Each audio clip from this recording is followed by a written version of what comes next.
This is the OTB Television Network, a service of Capital District Off-Track Betting.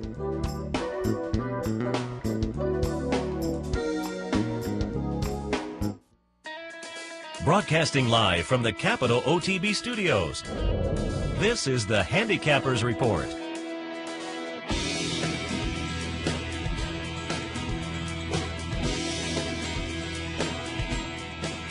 Good morning. Welcome to the Handicappers Report for this Thursday morning. Seth Merrill and Jeff Carroll. Good morning, Jeff. Good morning, Seth. Good to be here on a bright, sunny Thursday morning. Absolutely. And Jeff, we were in on Sunday together, and I was talking to you just before the show started. I don't think I brought it up, but Saturday at Pimlico, the Primonetta Stakes was won by Winning Image. We've talked about that race on Racing Across America a couple times this week already, and we'll mention it again a little later on with Dave Rodman. But it was notable because Tony Black was on board, and we were looking up. We were debating, had to be in his 60s someplace, and we looked it up on the internet. Sure enough, 62 years old, to be 63 this year. But Tony Black, a nice stakes win on Saturday at Pimlico, and being the age he is, I asked you if you were familiar with Tony, if you met him during your riding days. Oh, absolutely. We didn't ride together on a regular basis, but sometimes I would ship to Philadelphia Park at the time, or we'd meet at Delaware. He'd come down to Maryland. And you always knew when Tony Black was in the jocks room. He's quite the character. You hear that voice, and then, and of course he had the signature Coke bottle glasses, and he has a certain style of riding. But, no, he's one of them racetrack characters you just can't forget. It's good to see him still going at the age of 62. Just my only bit of caution, Father Time is undefeated. So. Yeah, and there is obviously the story about Gary Stevens coming back from retirement. Tony Black also briefly retired. We talked with Keith Jones last year when that happened, and Tony went out with a win, and so Keith was kind of dismayed when Tony ruined that nice ending and came back to ride. But again, a nice stakes victory on Saturday. So again, Gary Stevens, I think, a much more high-profile story. But Tony Black at 62 years old, that's pretty good winning a stakes race. That's pretty good. I mean, that's quite commendable to keep yourself in that kind of condition, be able to do it at that age. But hope it ends well for Mr. Black. He's a good guy. He really is one of the true racetrack characters that you just love to be around. And moving over to the Kentucky Derby scene, not good news perhaps for the supporters of Commanding Curve, who sits at number 21 currently. And one of the horses that seemed possible to move out of the way for Commanding Curve and move that one up into the field was She Too. But Bill Baffert has now said She Too will skip the Derby trial, which was the game plan, and head instead straight to the Kentucky Derby. So She Too now in. Yeah, I'm not sure what to do with him. He won the Sunland Park Derby. He's a Henny Hughes. He kind of looks a little bit like a sprinter.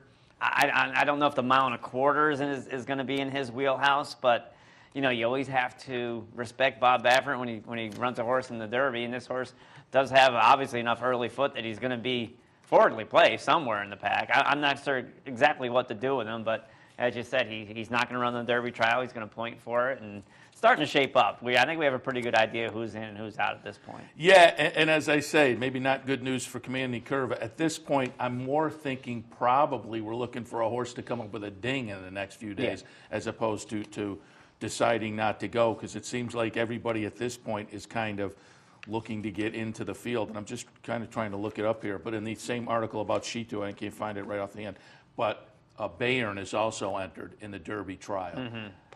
Baffert would like to go to the Derby with Bayern, but he may be sitting at 23 or 24 right now. I was just reading. So he's at Bayern is at 24, I believe. So he's got to have some things happen. But again, he's entered opening night down at Churchill in the Derby trial. And in that article about She Too, Baffert said, I'm going to wait, see what the defections are. I got up until Saturday night to make a decision to run. Yeah, and you would think if he goes to the Derby trial, that probably rules out the Kentucky Derby, only 1 week away. But, again, he's entered. Baffert, though, if things open up, Bayern will take the opportunity to go to the Derby instead. Yeah. Bayer's 23rd on the list right now with 20 points, according to the Blood Horse article that I'm looking at right now. So, it's starting to shape up. Commanding Curve, he's a bubble horse. I don't give him too much of a chance. He's gotten some buzz this week, though. Well, maybe, but, he has I think he's still eligible for an A other than, which a lot of these horses are, but, he had a little bit of a suck-up third, and it was a Louisiana Derby, which I'm not thinking is a very key race going into this race. I don't like Vickers in Trouble whatsoever, or Intense Holiday coming in the Kentucky Derby. I'm looking elsewhere. I got Intense Holiday on top on my list. That's all right.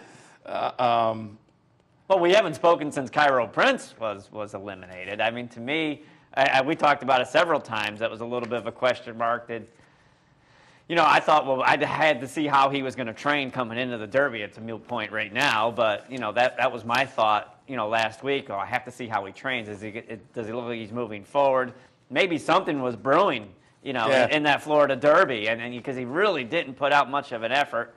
He kind of hung in there and was forced, and maybe there was something already kind of brewing in that leg, but at least he's not in there, and I don't have to question what he's. For me, he was going to be interesting, so I was sorry to see him go. I thought he had stood the chance to move forward off of that Florida Derby, so he bounces out, and but it seemed to be firming up right now.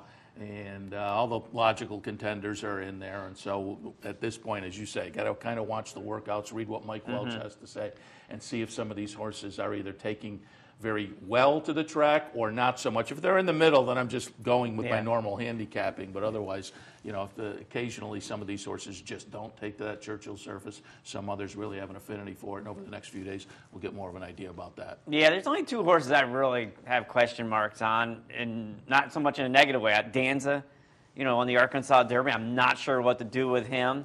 I mean, he was very impressive, but he's lightly raced. Candy's boy, who I really like going in the Santa Anita Derby, but he didn't show up. Was it the long break that he had? I'm very interested to see how, particularly Candy Boy trains coming into the Derby. But for me right now, Seth, it all goes through California Chrome. I mean, he's just been so consistent, and I think he has the running style that if he runs his race and he gets his trip, he's going to be awful tough to beat. Yeah, and that seems to be the consensus. Dick Girardi had an article in the Forum today saying essentially that. Just wanted to touch on one other thing. The Saratoga Stakes schedule has come out. There has been some shakeups, notably purse size. The Whitney purse doubles from $750,000 to $1 million to $1.5 million. Travers goes up to $1.25 million, and Whitney Day itself is shaping up now to be a very big day. On Whitney Saturday, there will be the Whitney, the Test, the Alfred Vanderbilt, the De La Rose, and the Lure. So a nice stakes card shaping up, and what seems to be the modus operandi now for NYRA, putting together these blockbuster stakes afternoons. Yeah, stacking the big stake races in singular afternoon events. I know John Hendrickson, Mary Lou Whitney's husband, spoke for her and said that as much as they appreciate the emphasis being put on the Whitney, they always thought the Travers is the marquee race of the meet, and the purses should be reflective of it. It said that I don't know if raising the purse of the Whitney really draws horses to it, because it's a prestige race. At this point, when those horses are at that level, they want to win the Whitney for their horse's stallion career. I mean, yeah, the extra money is going to be nice, but I don't know too many horses that skipped the Whitney because the purse wasn't big enough. I think you come to some point in a purse where it's just a case of diminishing returns. I think you have to have a certain level to attract the best horses. And as you say, I'm not sure that level may not be as high for a prestige race like the Whitney as it is for other events. Sure. But there's some point where I don't think it makes that much of a difference. And I also scratched my head a little bit when I saw the Whitney was going to have a bigger purse than the Travers. That was a little bit, because clearly the Travers is the jewel of the meet. It's meant to be. It's placed on the calendar that way. So that was a little bit funny. But we'll see. We'll see what kind of a field they get this year for the Whitney. Maybe it will turn up to be 12 great horses. Great move. But as I said, I mean, the Whitney's always been such a prestigious race for a horse's stallion career. And all you have to do is be there on Whitney Day and watch the connections that win that race and the excitement level that it brings to them. And they realize that's such an important race for a future stallion that I don't know if the purse increase was necessary. Nobody's going to turn it away, though. I'm certain of that. But, we'll see what happens. Yeah, we'll see how it shakes out. I mean, with the handicap division this year, it's a great year to bump it up a little bit, because certainly they're going to get a response this year, no question about it, because the majority of the big players in that handicap division all are running for connections that go to Saratoga in the summertime. Yeah. So it should wind up to be a nice day, nice race as well. All right, let's shift to the handicapping. Jeff's going to do Aqueduct a little later on. I'll kick things off with Keeneland. And the opener at Keeneland is 4.5 furlongs. It is a maiden special weight event for 2-year-old fillies. I have it 8, 3, 6, and 2. The number 8 is Spanish Pipe Dream. Hey, it's a 4.5 furlong race in April for 2-year-olds at Keeneland. You got to go with Wesley Ward. I'm going with the longer priced Wesley Ward. You have Scat Daddy on top, so I think there's some precocious breeding on top, plus Wesley Ward. Now, on the bottom side, the dam, maybe not so precocious, that produced a sibling called Patient of the Heart that was 11th in the career debut, then wound up an improved second in the second of only 2 career starts.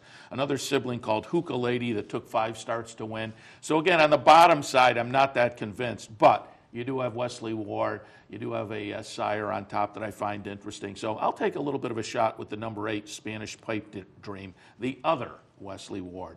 Then I'm going to put the Wesley Ward that is 2-1 on the morning line right underneath the number 3 Beauty Sisters by Warfront. Wesley Ward trains. Again, I think you have some interesting breeding. You certainly have some workouts underneath that indicate this horse will be well meant this afternoon. And then I'm going to use the number 6 Annie Bear in the third spot. And I actually debated putting this horse on top because I think the breeding is very good with Tail of the Cat on top. This horse should be primed and ready to run off of that breeding. I just, they only paid $60,000 for this horse, so I'm wondering if maybe, looks-wise, it's not jumping off the page. But I had a nice workout coming into this, so I think, as I say, I debated putting this horse on top. Grand Motion can have him ready first time out with Tail of the Cat on top. Workout's okay. It's just, again, Wesley Ward is so dominant in these kind of races. I put him on top. All of that said, I will do a little 4-horse exacta box in here. So if the Grand Motion runner does get up into the mix, we'll cash regardless. I'll box up my top 4 in this opener. 8, 3, 6, and 2. Correct me if I'm wrong, but that angle worked for you about a week or so ago with the Wesley Ward 2-year-olds. How do you miss it this time? You took the higher price one, and that one won. I think you paid $11. And it was the one that he had been on the radio the day before and was touting the other one that was owned by Michael Tabor, whereas the one I picked, he was part owner of. And I said at the time, yeah, of course, you're on the radio. You got Michael Tabor as a client. You're really not going to say, oh, my horse is better than Michael Tabor's. Yeah. So I kind of was reading between the lines there. The one with Javier on has some serious works underneath it, so we'll see what happens. But if it doesn't break, I like the way your horse is posted toward the outside. Moving on to race number 2 at Keeneland Mile, and an 8th. It is a claiming event for 4 and up, claiming price of $25,000.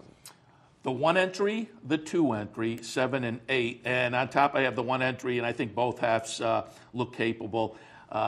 The plain one, excuse me, this 1 Golden Rule, just on the numbers, maybe has a little edge on this bunch on those buyer figures.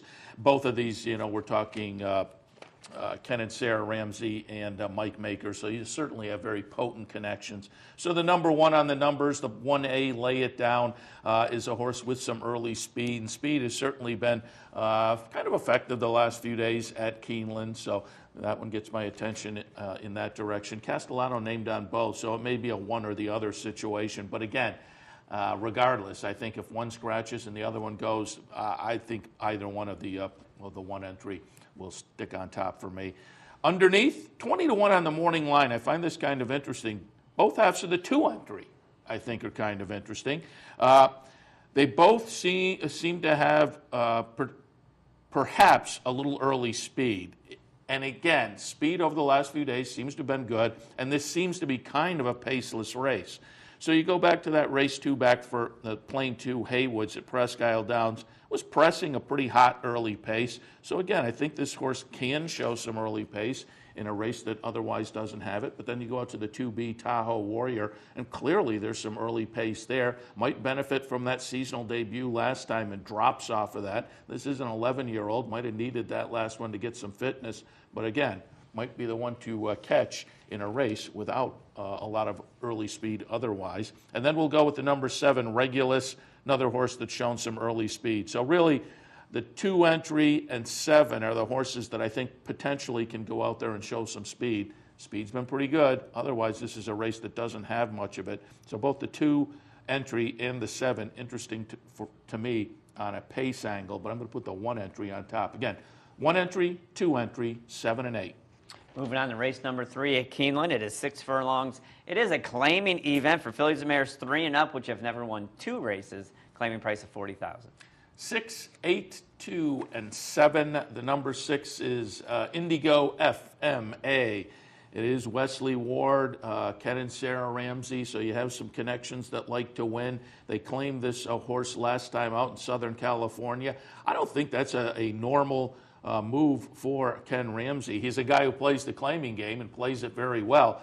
What's different here is I don't think he does a lot of claiming out in Southern California. So the fact that they decided to dip in and take this horse I find kind of interesting. The last race, a nice closing effort on that downhill turf course out at Santa Anita. I think this horse should fit with this bunch. And again, very, very crafty connection. So we'll rely on them to have made a good move here. Second spot, the number 8, Dream Softly. This horse has been off since November, but has shown some flashes in the first 3 starts of the career, including a near-miss second-place finish last time at the Fairgrounds. Again, that was the end of November, but first start against limited winners. And the horse that this one just missed against came back to win in the very next start. So again, I think that last start down at the Fairgrounds indicated that this horse may have a little bit of talent. So we'll see what Dream Softly can do in the seasonal debut. And then the number 2, Olympic Avenue. I'm looking back at the lone try at Keeneland, which was about this time last year and was the best race of this one's career. So I'm hoping, actually that was the second start at Keeneland, also started here on April 10th, but that was off a very, very long layoff. So I'm kind of drawing a line through that one just as a fitness builder. Had laid off from May until April. I'm going back again, however, to that April race last year at Keeneland, the Maiden Breaker. Nice buyer figure, nice daylight win. And I think with the class relief, with the move into the claiming ranks, Olympic Avenue might get back closer to that Maiden Breaker last April. So in the third, I have it 6, 8, 2, and 7. The 4th at Keeneland is going to take us to the turf course. It's 1 mile and 1/8. It is a maiden special weight event for 3-year-olds. 7, 10, 9, and 11. The number 7 is Beyond Smart, and what can I say? Jonathan Shepard and Augustin Stable.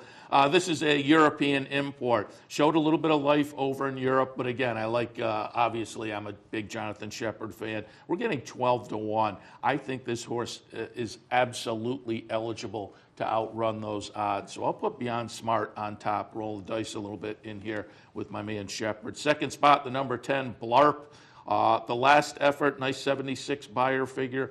Prior to that, the last time seen on turf is 77. So the 2 turf races, this horse fired some numbers that I think are very competitive for this bunch for trainer Bill Mott. So again, on the turf today at Keeneland, I'm expecting another good effort. And then in the third spot, the number 9, Hines, goes out for Todd Pletcher off a couple of good tries down at Gulfstream. Third start back, a little bit of a layoff, may come back with even a little more maturity and experience now. So I think Hines is going to be absolutely competitive as well. I'm going to do another play of the day in here. I'm going to win place on my top pick, the number 7, and then I'm going to go a 4-horse exacta box in the 4th, 7, 10, 9, and 11. That's going to take us to race number 5 at Keeneland. It is about 7 furlongs on the main track. It is an entry-level allowance race for 4 and up. 3, 6, 1, and 8. The number 3 is Dillinger. This horse had a pretty solid debut at Turfway for Mike Maker and Padua Stable. Rosie Napravnik was on that day.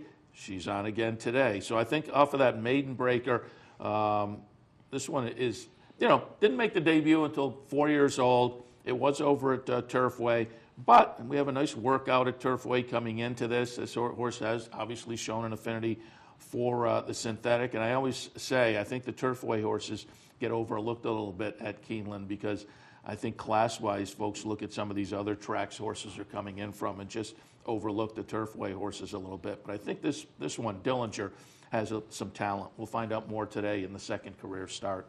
Second spot, we'll go with the number 6, Schmooze. Also ran well at Turfway last time. And again, Turfway horses to me at this meet have been a little bit interesting. And that last one, boy, the buyer figure certainly jumps off the page. Nice second place finish. Expect another good effort from Schmooze.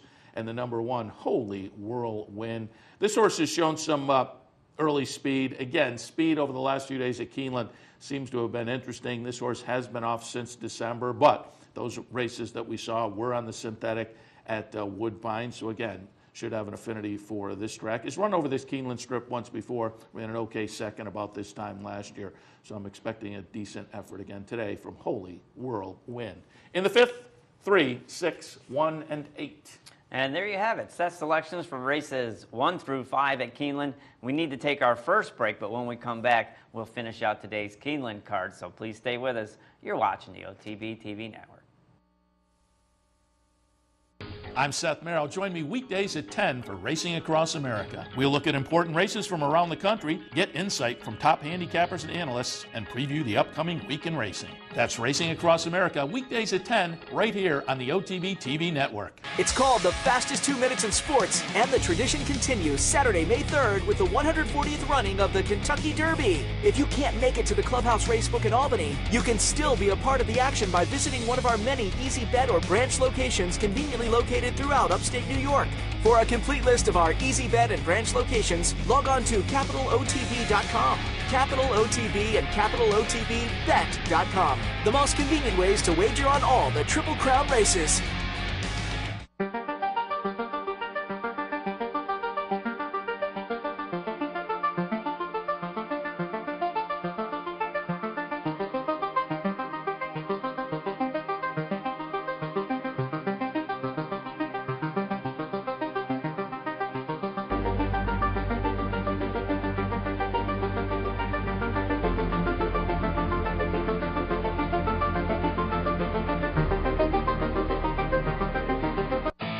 The Capital OTB Handicapping Challenge Series is back.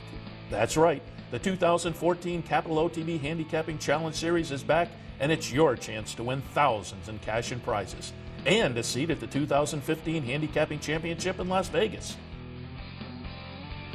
This month's contest is the Triple Threat on May 10th. So sign up today, online at capitalotb.com, or stop in at the Clubhouse Racebook. I'm Steve Beck. And I'm Seth Merrill. Together, we're loose on the lead on Capital OTB, Sundays at 10 a.m. Why should they watch, Seth? Sit down on Sunday, have a bagel, get some great racing conversation. Cream cheese only, no jelly. Sundays, 10 a.m., loose on the lead, Capital OTB. Welcome back to the Handicappers Report. Jeff Carl with Seth Merrill. Before the break, Seth gave you his selections, races 1 through 5 at Keeneland. Before we move along to race number 6, just want to report to you that Mike Welsh, who's out at Churchill Downs, the racing forum man that watches all the horses, he tweeted out that among the Derby horses that caught his eye this morning, Intense Holiday, Commanding Curve, Danza, and he has in parentheses again, so I guess that's the second time he's made a good impression, and We Miss Artie galloping alongside Bayern. So just a little update on some of the Derby horses working out there this morning. As I said, Seth gave you selections 1 through 5 at Keeneland. Let's move along to race number 6. It's a 1 1/8 on the turf course. It is an allowance race for 3-year-olds. And I have this one 5, 9, 1, and 3. I'm going to do a little 4-horse exacta play of the day in here. The number 5 is Special Envoy. Special Envoy, just 3 career starts so far. Numbers are moving in the right direction. Broke the maiden nicely 2 starts back down at Tampa, and then followed that up against limited winners with a close-up second-place finish. Again, those were both down at Tampa. It was Arnaud Delacour who did very well down at Tampa this season. And limited starters at Keeneland at this meet, but he's done pretty well there also. So Special Envoy on top for me at 8-1, and I think this horse is a little bit interesting. And again, that's why I'm going to do a little play of the day in here. Second spot, we're going to use the number 9, Proud as Tika, goes out for Michael Maker. Another horse that if you look over the first 3 starts of the career, buyer figures moving in the right direction. Now, this is a horse that broke the maiden in the first career start, but did so by disqualification. 3 second-place finishes as far as coming under the wire. So this is a horse that actually has never been first under the wire, but has obviously shown some talent, been right up there with some nice second-place finishes, and again, good improving numbers. So we'll put Proud as Tika in the second spot. And then Can't Help Believing, the number 1 horse in the third spot. Numbers-wise, this Graham Motion horse may have the edge on this bunch. Last out was 5th, but in the Palm Beach, Mr. Speaker came out of that Palm Beach to subsequently win the Lexington here at Keeneland last weekend. So I think that Palm Beach, kind of a nice salty race. And again, I think numbers-wise, can't help believing may better the rating I have on this horse. But I'm going to take a little shot with a couple on top that I think offer some value. And again, 4-horse exacta-box play of the day in here: 5, 9, 1, and 3. That's going to take us to race number 7 at Keeneland. It is a mile and a 16th. It is an allowance optional claiming event for 4 and up. 8, 11, 5, and 1. And the number 8 is Charming Kitten. Charming Kitten, as you might assume, Ken and Sarah Ramsey. But this time goes out for trainer Todd Pletcher. Pretty solid numbers. The solid numbers are on the turf, however. So the question mark is how this horse will transfer form over to the synthetic surface. Horse has tried synthetics before. A couple of starts on synthetics, including 1/3, and that third place finish. Pretty nice try last year in the Bluegrass. A close-up third, less than a length away from the winner last year here, right about this time on this surface. So again, I think this horse is legitimate, talented, fires some good numbers on the turf, but has done well on this Keeneland synthetic before, so we'll put Charming Kitten on top. Number 11, Code West, kind of interesting. This is a horse that was a little bit of a player in the 3-year-old division last year. Bob Baffert had this one, came southeast to run a near-miss second in the Risen Star, then tossed in a dud in the Louisiana Derby. Subsequently went over to Churchill in June and won the Matt Win. Last seen running 5th in the Jim Dandy, again, for Bob Baffert. Since then, moved over to the barn of Wayne Catalano. Wayne Catalano, pretty talented in and of himself. Question mark, obviously, is going to be the synthetics. This horse raced out at Del Mar and showed a little bit of talent on the synthetics there, running in the money. But again, this is a horse that's been off since July of last year and now tries the Keeneland surface. Moves into the barn, however, Wayne Catalano, and as I say, showed a little bit of life as a 3-year-old last year. So I think Code West could be interesting today. And then in the third spot, we'll go with the number 5, Admiral Perry.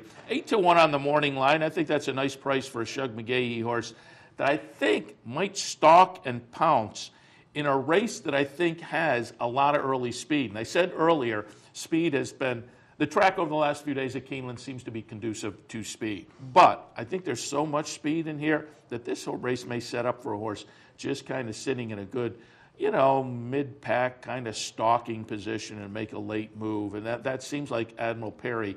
That might be the profile that one will fit. Nice workout on April 19th leading into this. So again, at 8-1, I think Admiral Perry adds a little bit of value in here. 7th race, 8, 11, 5, and 1.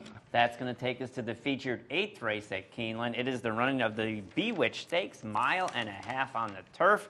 Fillies and mares 4 and up.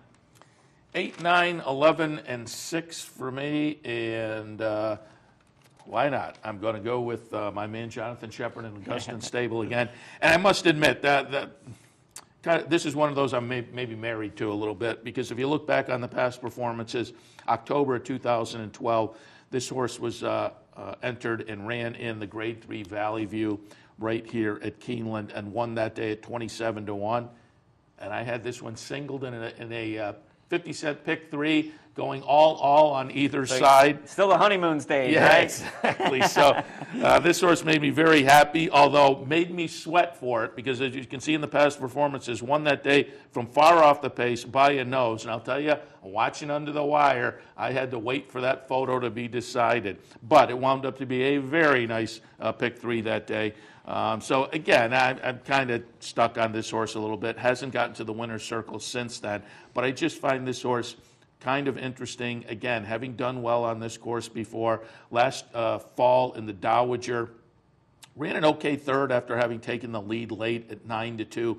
12-1 today on the morning line. I have a feeling that'll hold up, just given the complexion of the rest of this field. So again, I'll give a little bit of a shot to Angel Terrace in here to upset things. I think this horse is going to have to upset my next couple in here, particularly number 9, Roman Tika, who was a close-up second in the Breeders' Cup Filly and Mare Turf when last seen. Obviously, that was last November, so we've had a little bit of a layoff for Bill Mott and Judd Mott, but this was a European import, had shown some nice talent over in Europe, winning some group races over there, including a Group 1, had faced in the start just before the Breeders' Cup, had faced the super talented Trev. So certainly the company lines in Europe were kind of interesting.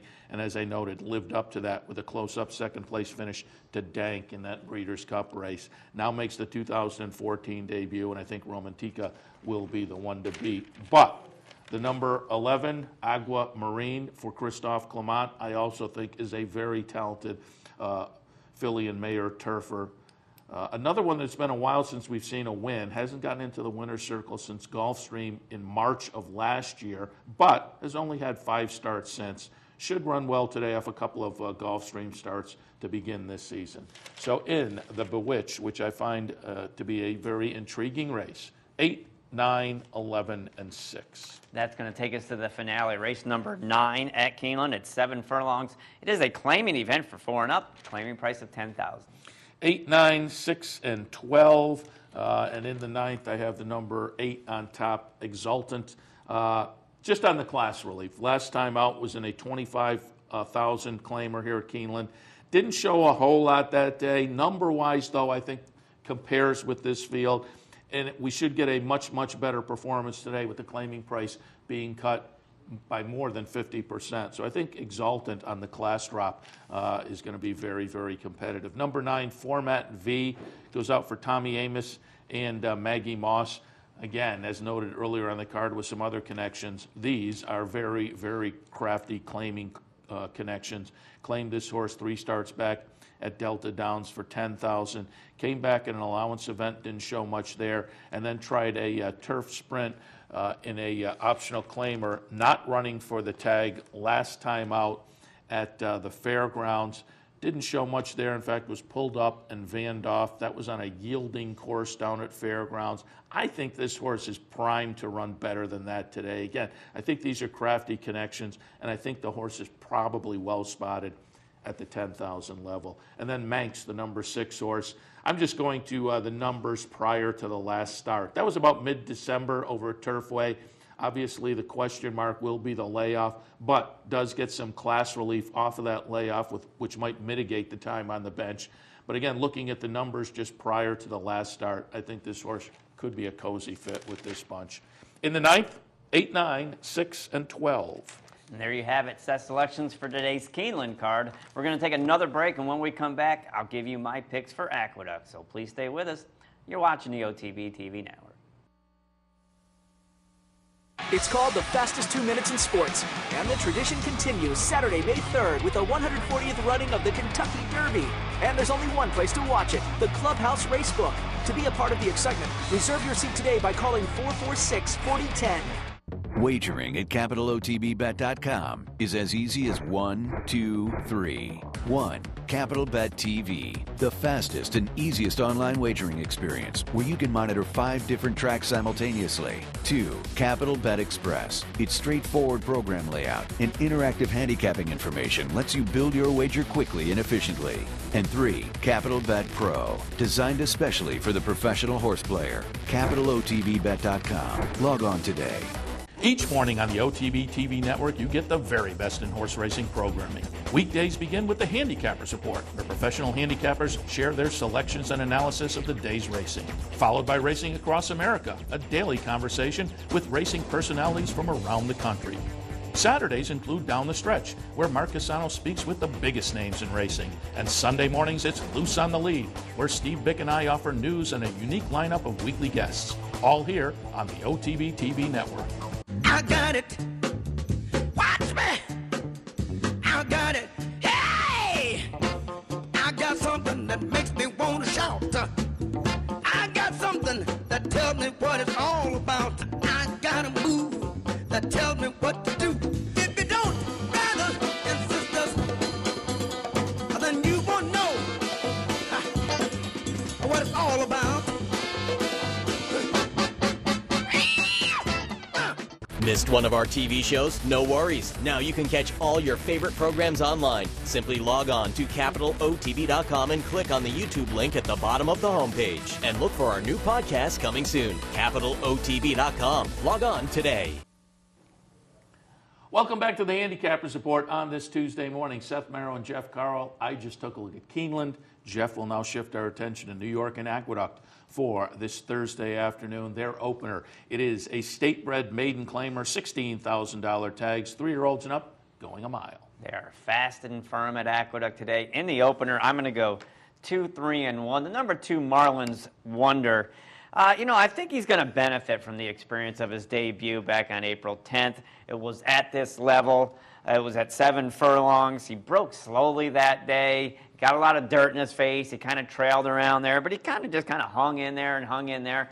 So I think he's going to benefit a great deal from that race. Trainer Nick Essler, who we know does a very good job, sticks with Malin Studart. So obviously just a race under her belt with this horse certainly helped. Going to get Lasix today, and again, this is, pretty nondescript field for maiden 16,000 New York breds. So I'm going to take a chance. He's 7-2 in the morning line, so it's not a huge chance. But take a chance with the horse probably should be able to prove off that career debut just a little while ago. For second, I'm going to go with the number 3, Hunter Gray.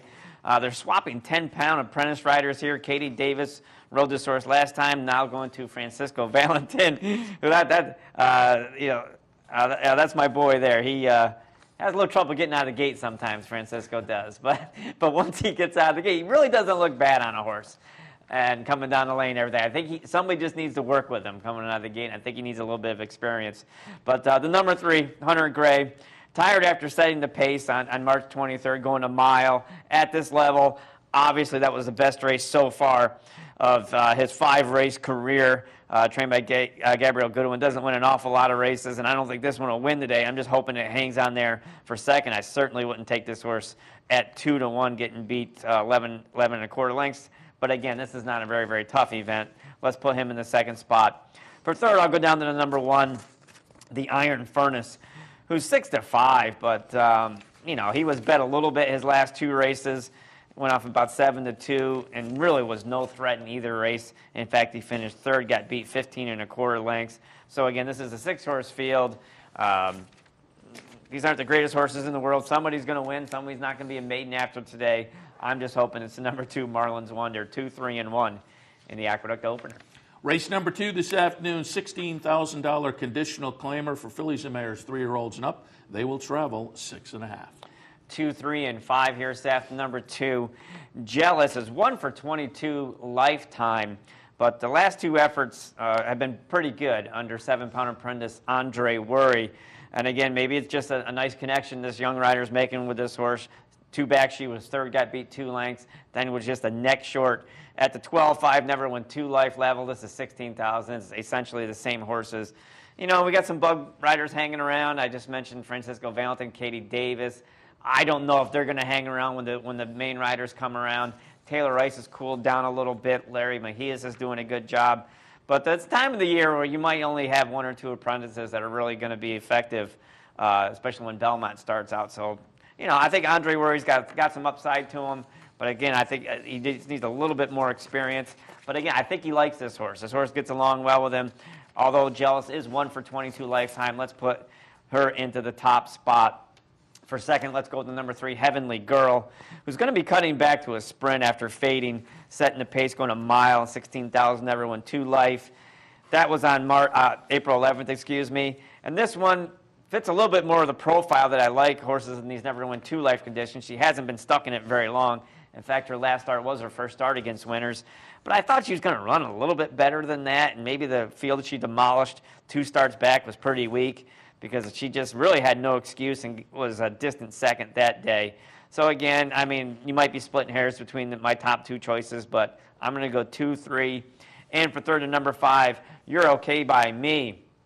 1 for 37 lifetime, but it's accumulated a little over $118,000 in earnings. Coming out of a second place effort in the slop for $16,000, never won 2 life on March 30th. Again, her best effort puts her in the picture. She doesn't win, obviously, very often, but good enough to be on the board. Taylor Rice rides today. 2, 3, and 5 in the Aqueduct second race. Race number 3 at Aqueduct this afternoon, maiden claiming event with $25,000 tags. These are 3-year-olds and up, again, 6.5. 1 entry, 5 and 2 here. The 1 entry, both owned by Paul Pompa, the plain 1 Trace Screen. Not the one I really like in here. Trace Green was a $245,000 yearling purchase about 3 years ago, and now you can get him for $25,000. He's a firster by Lemon Drop Kid, so there's some warning signs there. This entry is 3 to 5, and the one everybody's going to be going for is the 1A Vanna, who's dropping down from maiden special weight. She's been the beaten favorite her last 2 times out, but they're looking like they want to put her in a spot to get the job done, and she wasn't beaten that bad last time. Finished third, got beat 5 1/4 lengths. So, I mean, if she runs her race, or he should be able to win this race, excuse me, Vanna is a boy. So I'm going to put Vanna in the top spot. For some reason, Vanna comes out. Don't like the plain one, Trace Green. For second, the number 5, Samurai Assault. He did not get it done as the heavy favorite on April 6th. That was maiden 12-5. That was his first start on the NYRA circuit. Been out at Santa Anita. He was claimed that day by Randy Prasad, and now Randy's moving him up for $25,000. You know, he's 8 to 1 in the morning line. I'm trying to find something I can hook up for a decent exacta with a heavy favorite. And you know what? The other horses in here aren't that tough, so I don't think it's a huge leap of faith from the maiden 12-5 to maiden 25 in this instance to put him into the second spot. He's got enough early foot to be involved early, and all he has to do is hang on for second for me. For third, the number 2, for third, the number 2, Brendan G., who's dropping to his lowest level of his career. He's had 10 starts. He's had 6 seconds, so he likes to run second a lot, and a couple of thirds. He's going to be forwardly placed. John Morrison reaching out for Katie Davis again, who rode this horse last time. Katie's still a 10-pound apprentice. And again, this one should be on the board. I just think he does like to lose, so let's put him in the third spot. 1 entry, 5 and 2 in the Aqueduct third race. Race number 4 this afternoon at Aqueduct is a starter allowance at the $16,000 level. These are fillies and mares 4-year-olds and up, traveling 6.5. 1, 2, and 9 here. The number 1, Mama Z. She's exiting a sharp score on March 27th for $20,000 starter. This is $16,000 starter. You're getting the same horses. And wired to field that day. And I'm just hopeful that she's going to outbreak the number 8, Your Move, who also has speed. And I'm hopeful that Cornelio Velasquez on Mama Z will utilize that one post. Again, I think Rudy Rodriguez trains this horse, and once Rudy gets a horse, in top shape, he's able to maintain that for an extended period of time. So I'm hopeful that Mama Z from that one post is going to outbreak the number 8, Your Move, and get that advantage early and be able to sustain her run all the way around there and get the job done. For second, I will go to the number 2, My Donna Jean, who will be picking up the pieces late, and she got the better of Mama Z, my top choice, 2 starts back. Ridden by Erad Ortiz again today. This one's seeking her 3rd straight win, and boy, Erad's going to love it if Manny Esquivel on Your Move really goes after Mama Z and they get locked into a duel, and it really will set up very nicely for him. I'm just hopeful that Mama Z will break well and be sent along her way with not too much pressure. So that's why I went 1, 2, and then the number 9, Very Cherry Candy, I'm going to put in the 3rd spot. She was an even second behind Your Move, going 7 furlongs on March 31st. Junior Alvarado, good to see him back riding again. I think he'll be in the catbird seat here today in an outside stalking position. And again, I think Mama Z's going to take care of Your Move, be able to shake loose, hang on, but it's going to have to hold off these 2 late runners. 1, 2, and 9 in the Aqueduct 4th race. 5th race this afternoon. It is a maiden special weight event. Fillies and mares 3-year-olds and up, scheduled on the turf at 9 furlongs. And as I said, they are on the turf today, and it is listed as firm, Seth. I think that's the first time it's been listed as firm. I'm going to go 4, 1 entry, and 3 here. The number 4, Risk Control, 8 to 1 in the morning line. And this horse intrigued me because she made a very nice improvement from her first to her second start. That natural progression I like to talk about. Not all horses know what their job is. Sometimes they need to learn a little bit. And it seems like this daughter of Giants Causeway, is moving in the right direction for trainer Rick Violette. She finished 3rd in the maiden special weight going a flat mile at Aqueduct in her previous start. Jose Ortiz has ridden her twice in her career, both starts. Now he's going to stay aboard. I think that's a very good sign to me. Pedigree doesn't scream turf, Giants Causeway out of a Coronato's Quest mare, but that doesn't mean they can't. We know Giants Causeways can run on the turf. And trained by Rick Violette, who we know does a good job with all of his horses, but I think he does a particularly good job with turf horses. So to me, Risk Control at a decent little price was very, very intriguing, and I'm going to put the number 8 Risk Control into the top spot. For a second, I will go with the 1 entry of Lady Lavery and Castella. These are both coming out of the Darley outfit. The plain one, Lady Lavery, trained by Kieran McLaughlin. You know, an okay debut effort at Gulfstream Park in the middle of March, going 7.5 furlongs, was 5th, but only got beat a little bit less than 4 lengths. So again, broke slowly that day. Obviously should benefit from that experience. The 1A, Castella, trained by Tommy Albatrini. And you know what's possible that the turf could turn her around. She's a daughter of Any Given Saturday out of a turf mare. So again, the turf really could turn her around. And she needs to turn around because her last race was not very good whatsoever, but they didn't beat her up an awful lot this winter. Maybe this is what they had in mind. So they make a very intriguing entry at 3-1. I'm putting them in the second spot. For third, the number 3, Touch the Star, who her 3-year-old debut was a troubled race at Gulfstream Park. She raced once last fall, didn't run poorly. It was off until March 22nd at Gulfstream Park. Had a troubled start. She's got blinkers on today for trainer Billy Mott, Cornelio Velasquez aboard. You know, I've always said I think Cornelio is one of the best finishers on the NYRA circuit on a daily basis. You know, when Joel Rosario is there, I think they're neck and neck as far as finishing. But I'm always a little bit worried about Cornelio Velasquez on the turf course. I don't think he rides the turf as well as he rides the main track. So 4, 1 entry, and 3 in the Aqueduct 5th race. That'll bring us to our last break for the hour. We'll take that. When we come back, we'll complete our look at Aqueduct for the Thursday afternoon card. Stay tuned. I'm Mark Cassano. Join me Saturday mornings at 10 for Down the Stretch. We'll inform, analyze, and welcome in the biggest names in racing. So join me Saturday mornings at 10 for Down the Stretch, right here on the OTB Television Network. Using CapitalOTBBet.com is as easy as 1, 2, 3. 1. Simply log on with your username and password from the homepage. 2. Fund your Capital OTB account through our Easy Money, Green Dot, or Visa MasterCard options. And 3. Place your bet on one of our 3 easy-to-navigate wagering platforms, Capital Bet TV, Capital Bet Express, or Capital Bet Pro.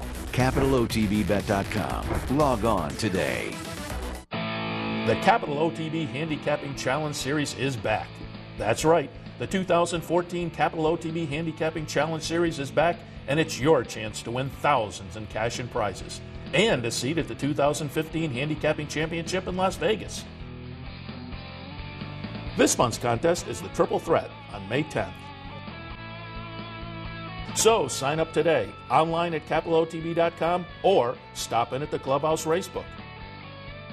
Funding your Capital OTB bet account is as easy as 1, 2, 3. 1. Easy Money. Clearly the fastest and easiest method of depositing funds into your account. Make deposits or withdrawals in just minutes. 2. Green Dot Money Pack. Gives you instant access to your funds. Green Dot Money Packs are available at thousands of retailers nationwide. And 3. MasterCard Visa. Simply click on the link from the funding page, enter your account information, and fund your account. CapitalOTBBet.com. Log on today. May 3rd, it's the 140th running of the Kentucky Derby, and you can watch it at CapitalOTBBet.com. With live streaming and 3 easy-to-navigate wagering platforms, CapitalOTBBet.com is the most convenient way to wager on the Derby. Welcome back. We'll continue now our look at Aqueduct for this afternoon with their race number 6, a conditional claimer. Claiming tags $25,000, condition non-winners of 3 lifetime, 3-year-olds and up. Boy, they like 6.5 today. Yeah, they do. 7, 8, and 2, and just a reminder, fast and firm at Aqueduct today. Number 7, Flyby Pomeroy. I think he was overmatched in his return off the bench. He'd been off the bench since October, came back on April 4th, and a bit in a $50,000 starter race, you know, and he kind of hung with him for a little bit and faded. That race was won by Salutos Amigos. It was a fairly decent horse, and I think with that race under his belt, and now the number 7 Flyby Pomeroy is going to be dropping back into a conditional claiming race. Yeah, I mean, his last win was at $25,000, never won 2 life at Penn National, which, you know, is not that tough of a race. But my second choice in here, the number 8 Ed's Magic, I think might be a little bit vulnerable. So I'm going to take a chance with a little bit of a price horse, 5-1 Fly By Pomeroy. I just think he's in a better spot, and that last race should have him a lot tighter today. As I said, in the second spot, I'm going to go with the number 8, Ed's Magic, who's 2-1 in the morning line, and he certainly is going to be tough off his best race. Last time he ran was March 8th for the second level state bred allowance race, and was a very good third to Quick Money, who came back and repeated and won again that same spot. So that flatters him somewhat, but I have to question, there's a trainer change. I don't know why. I mean, Jeremiah Engelhardt trained this horse before, now in the hands of Michelle Nevin. I don't know the circumstances of that, but I'm concerned with the trainer change and the drop. You know, a couple of red flags there. So, like I said, if Ed's Magic runs his race, he should beat these horses. But if not, I really do like my chance when Fly By Pomeroy in the top spot. For third, I'm going to go with the number 2, Pepe. He's been on the bench since taking his 16,000 Never Win 2 life way back in January 9th. He did that in convincing fashion. Why he's been on the shelf ever since, I'm not exactly sure. You know, he does have some early foot, and I think the horses he's in with today are a little bit better than the horses he dominated that day. But he's 12-1. He's got early foot, so let's throw him in the mix. Maybe he can hang on for a share. 7, 8, and 2 in the Aqueduct 6th race. 7th race this afternoon is a state-bred optional claimer. It's a C-level condition, $75,000 tags, 4-year-olds and up on the grass, 1.16 miles. And they drummed up some good ones in here, Seth. This is a pretty salty New York bred allowance race. And again, this is a very complex kind of condition where it's not your standard, you know, 2 other than, or actually 3 other than. There's a stipulation in here for horses that haven't won 62,000 since December 1st. And, you know, my top 2 choices fit that parameter very nicely. 4, 6, and 2. The number 4, Pinball. Boy, as I said, he just kind of slides into that money earned condition. He has earned $50,550 this year, so he gets in underneath that, and it kind of makes you wonder if this race was kind of written for him and a couple of other these horses, because it's a different kind of condition that we don't often see. But you know what? This horse, Pinball, just hasn't done anything wrong since breaking his maiden on January 13th. He did that in nice fashion, came back, won his entry-level allowance race. Then he went to, and captured his 2 the next year, but then he went to Florida. And, well, that was last year in 2013. Then he goes to Florida, has a huge break. Now he's on the turf course. He's won 2 in a row against Open Company down there. You know, he's going to be very, very tough. This could be a New York-bred turf star this year, I mean, Pinball. So I can't really go past him. For second, the number 6, Kaurava. His seasonal debut was quite eventful. He had a trouble trip in the Appleton at Gulfstream Park, but he does have a race under his belt, and we know what this horse is. He's competed in many, primarily state-bred stake races on the turf and has done quite well for himself. He's made, you know, almost $400,000 several times. He's won stake races, so we know what he is, and I'm going to put him in the second spot. For third and number 2, Not a Cat But a Llama. Again, we know what he is. He's making his 4-year-old debut. I think the other 2, my top 2 choices are, you know, have the advantage because they do have a race under their belts. And Not a Cat But a Llama. He's just a cool horse. I mean, he tries every time he goes out there. Again, Todd Pletcher, he's coming off a layoff. Todd doesn't need races under their belt. But I think the other 2 just might be a little bit sharper mentally. I'm going to put Not a Cat But a Llama in here. And, you know, the other horse you have to think about is number 5, Lubash. Again, we know what he is. 7-year-old by Freud. He's approaching $700,000 in career earnings. Again, he's been hanging around a lot of stake races, state-bred Open Company. Again, he's coming off a long layoff. Seth, there's only 6 horses in here, but it's a pretty salty little bunch here. I'm going to go 4, 6, and 2. I think Pinball is going to be a force to be reckoned with in the New York-bred turf races this year. 8th at Aqueduct this afternoon, another state-bred optional claimer. Condition non-winners are 2 other than the claiming tags $30,000, 3-year-olds and up, 1 turn mile. 5, 3, and 4 here. The number 5, Sinistra. I've picked him his last 2 races, and he's disappointed me a little bit, but third time might be the charm. I'm going to stick with him. You know, his last race really wasn't bad. He was a closing 4th against some of the horses that he's going to be running against today. They're all coming back basically in the same spot. And he certainly is going to appreciate some pace to run into, and he's going to get it today. The number 4, Groom for Victory, has a lot of speed. The number 8, the Big Deluxe, has a lot of speed. So I think it's going to set up very, very well for Sinistra. My top choice with Montanez aboard, I think he's going to get the setup. In second, I'm going to put the number 3, the Brothers Rap, who again is going to be exiting the same race as Sinistra.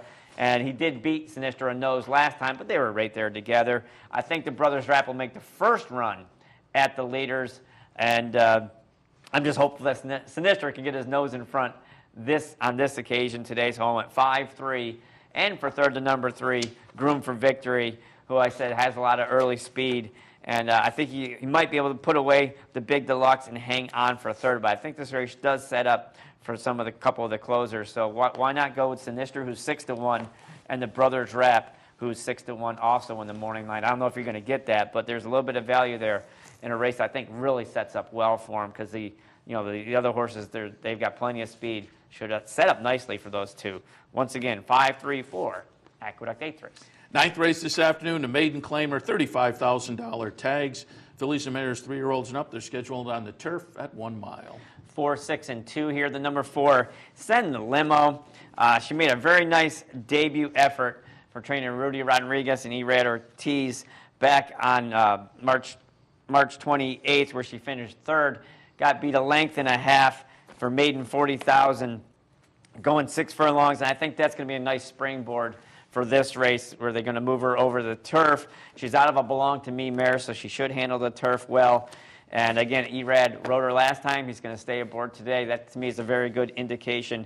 I'm going to put Send the Limo into the top spot. For second, the number 6, Tis All Heart, who's had 3 seconds and 5 starts on the turf. They raced her sparingly throughout the winter, so they didn't really beat her up, just kind of kept her fit enough.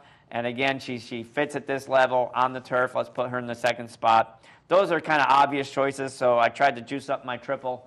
For third, I'm going to go with the number 2, Hidden Night, who's actually displayed absolutely nothing in 2 career starts.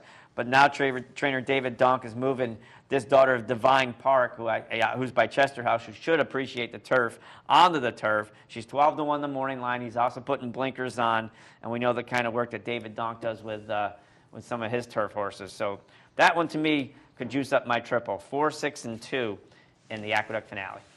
All right, that wraps things up for the handicapping. We took a look at Aqueduct and Keeneland, a couple of the tracks you can enjoy on the network this afternoon. We'll kick things off, in fact, with Keeneland, move on to Pimlico, Aqueduct, Atlantic City, Hoosier, Northfield, Penn National, Saratoga Racino, Yonkers, and Woodbine Harness. All of that coming up on the network. If you didn't get a chance to write down our selections this morning, pop on over to capitalotb.com. Right-hand side of the page, there is a link to the Handicappers Report. Printable page comes up. Don't forget also Bet 100, Get 100 kicks off this afternoon for another week. If you become a new Capital Bets wagering account holder, first $100 you bet into your account, Capital OTB will add another $100. Great promotion, and becoming a Capital Bets wagering account holder allows you to log on to capitalotbbet.com, our state-of-the-art wagering platform.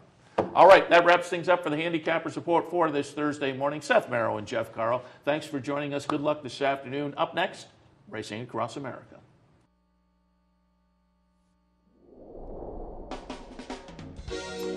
You're watching OTB TV, a service of Capital Off Track Betting.